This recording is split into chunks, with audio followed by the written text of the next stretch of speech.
Hello friends, welcome to Apex Chess Academy. I am field instructor Hemal Thanki. Today's our topic is learn from the youngsters. Yes, and when we see this topic, learn from the youngsters, we cannot forget the great Indian talent R. Praggnanandhaa.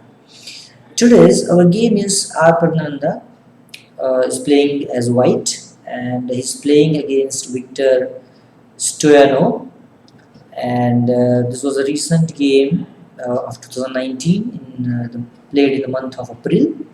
And here, after knight f3, knight f6, g3, c5, bishop g2, g6, and b3. White opts for a double fianchetto. Actually, this looks very modest, but basically its idea is to play very strategically. So here after b3, bishop g7, bishop b2, castle, and c4. So white starts gaining space in the center. Now after knight c6, castle d6. And here white starts with d4. So after cd4 and knight into d4, now you can see both bishops are working very well with this centralized knight on d4. And here black played bishop d7. So right from the start, from move number 9, white already has very good space advantage. Here after bishop to d7, white played knight to c3. And after queen to b6, d4 knight is hanging, so white has to decide about this knight. And it's early to commit that knight, so Pragg played e3. This is a good enough because once black takes on d4, white will just recapture with e d4, and whenever bishop c6 comes, white will simply play d5, gain further space. Because black's position is cramped, so it is ideal to trade few pieces, but after knight d4, e d4, white will gain more space.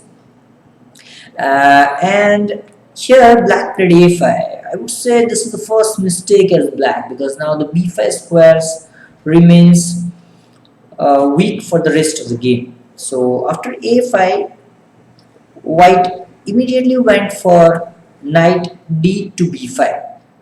The point behind this move is white avoids exchanges. Because white has more space, so it is ideal to keep more pieces on the board. So white played knight d b5.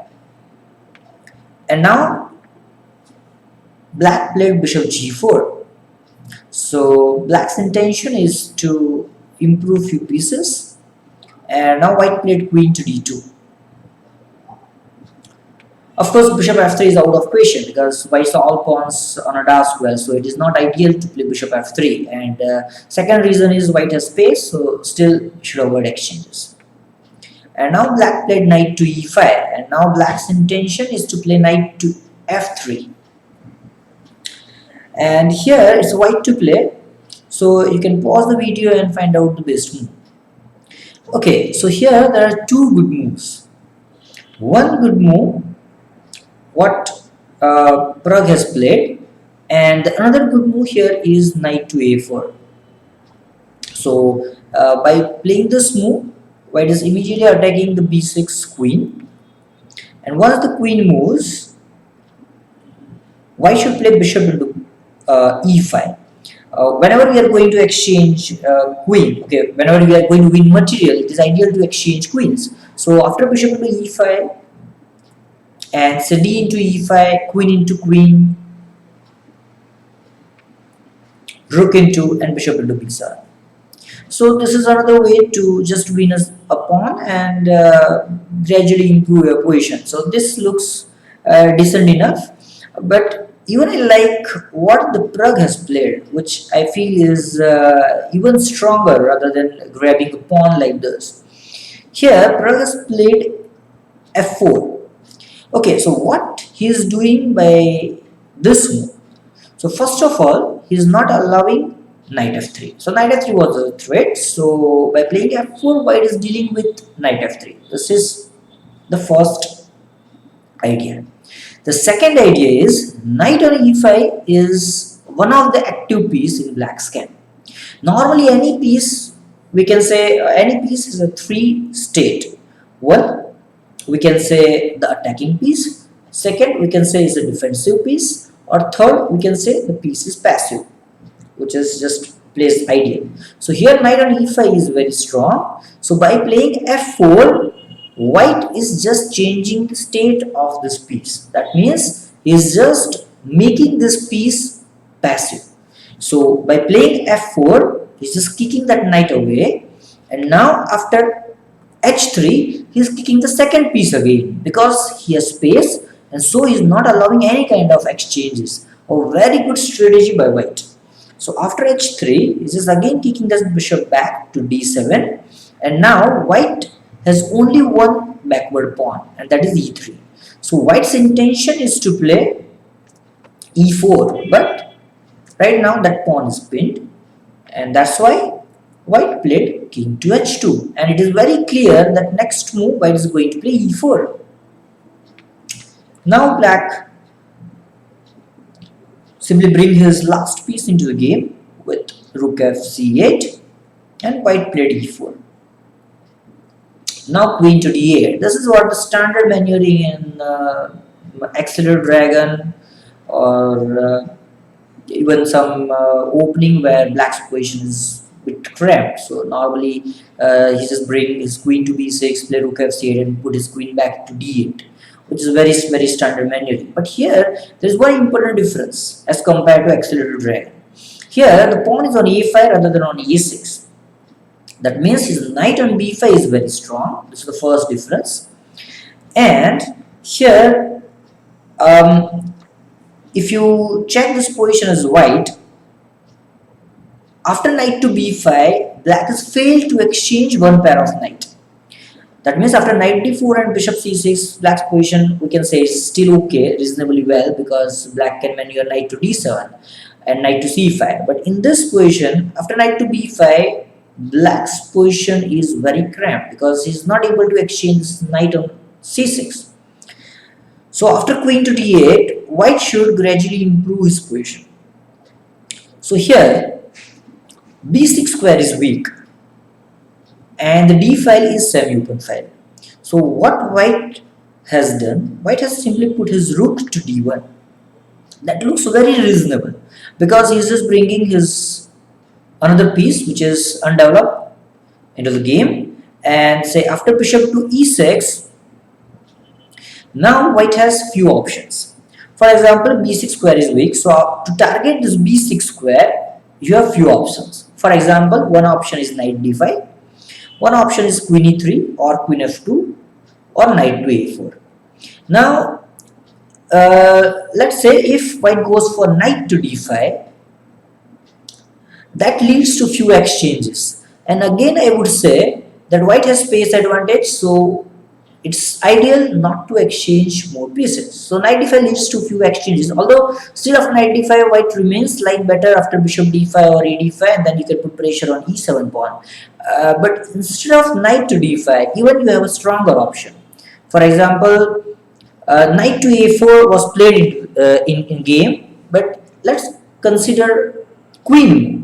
Why not queen e3 or queen f2? Now we already told that knight d5 was wrong, so here knight has only one option, that is knight to a4, while here queen has two options, either on e3 or f2. So always remember, keep maximum possibility in your hand, which put pressure in opponent's camp because he has to think about two moves, so we'll lose more time on clock. Okay, so here knight to a4 is the most flexible choice because now white has so many threats. Maybe knight to b6 after queen f2 or queen e3, maybe c5 in future. Okay, so here black played rook a b8, and now white's queen has two moves, either on e3 or on f2. Now if white put his queen on e3, it might be exposed when white plays either c5 or e5. And another reason is, when you are putting your queen to f2, it is less exposed and it may target f7 in some case. because f7 pawn is weak. Okay, right now bishop is there, but maybe sometimes f5 comes or some other move. But after queen f2, white may target f7 pawn. So chess is always about chances, and if you have only one chance, you should take, right? So queen f2 is the best place for the queen rather than e3. Yes, so queen f2. So just eyeing on b6 square as well and the f7 pawn as well. Now queen to f8. So this move looks ridiculous at the first sight, but okay, black's idea is very deep. He just want to play knight to d7 and trade that light square bishop and put his queen on g7 to control that diagonal too, which looks logical, right? So here white played a very good move right now. He just played rook to d2. Okay, so here there are two other choices as well. Okay, one of the rule of thumb is whenever you have better development, it is ideal to break the center. So here white can break the center by playing two moves, either c5 or e5. Here if white goes for e5, then after say pawn into pawn, here white has 3 pawn island and black has 2 pawn island, and f5 square is still weak, e5 pawn becomes weak.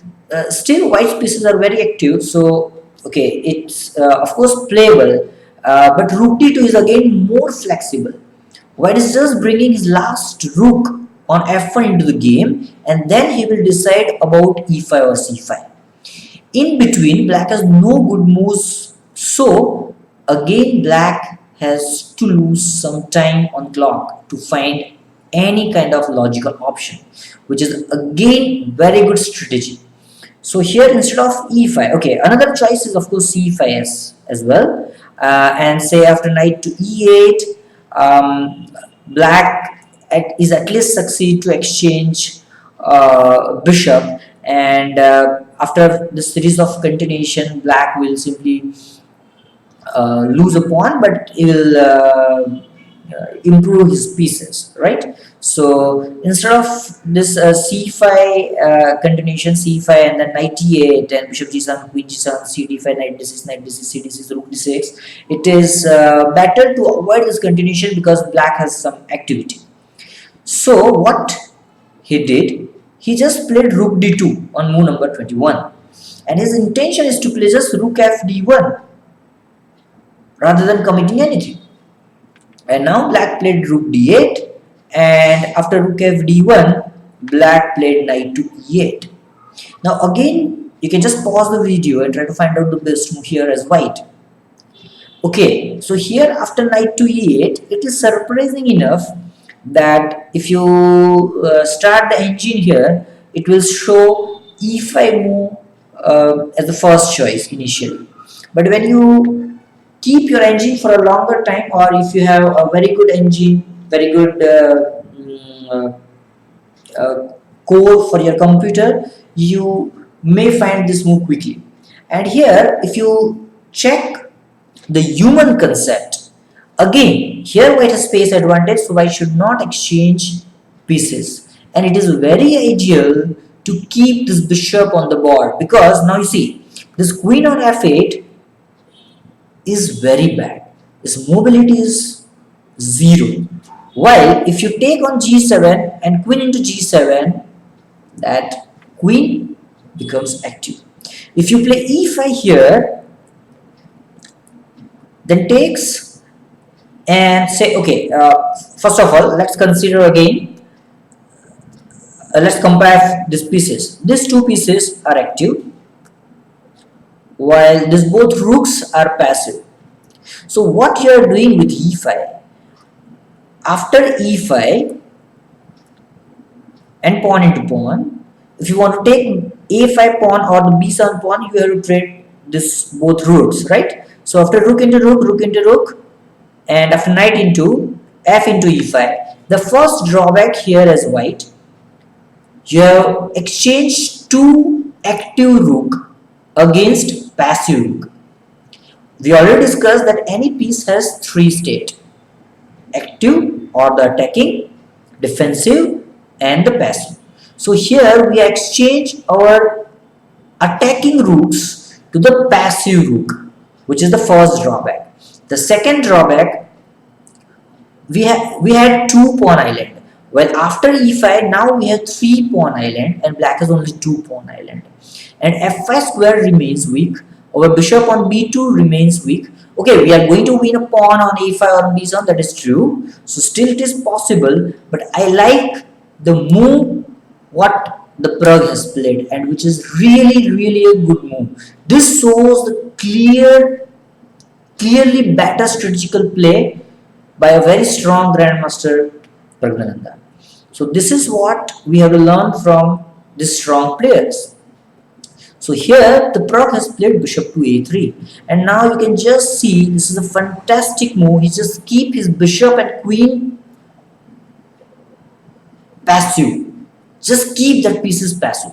And after bishop to a3, of course black has no good option. Black tried h5 here, and white played c5. So okay, again e5 or c5. How to choose between e5 or c5? So if you play e5 again, the problem is same.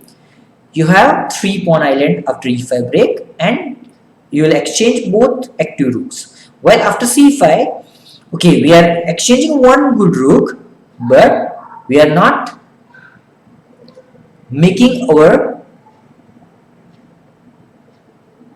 what we are not allowing both rook trade, and we are keeping our pawn island minimum, right? So here after say dc5 and knight into c5, now the e6 bishop is hanging. So after rook into rook and rook into rook, here we have one active rook on d2 while his bishop is hanging, and his rook on b8 is still passive.